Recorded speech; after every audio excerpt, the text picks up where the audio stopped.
Max et Lily découvrent l'empathie. Effectivement, j'ai montré Lily qui est plus mature que Max, mais je pense qu'il y a un âge aussi pour mieux comprendre. Non, je suis pas sûre. Je pense qu'il y a des bébés qui sont empathiques. je pense que ça dépend des expériences qu'on a eues dans la vie, si on a l'empathie développée ou non.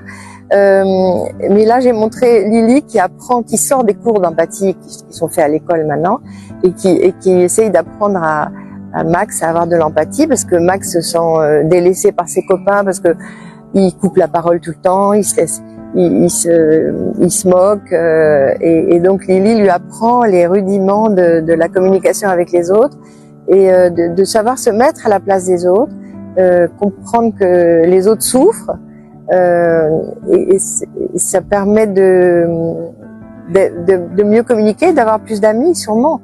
Mais il faut pas se laisser avoir non plus. Il faut pas se laisser envahir par les souffrances des autres.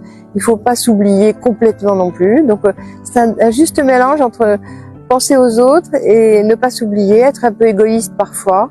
C'est ça qui est le sel de la vie en fait. Mais vous savez, Max et Lily, les enfants traversent des épisodes difficiles de leur vie.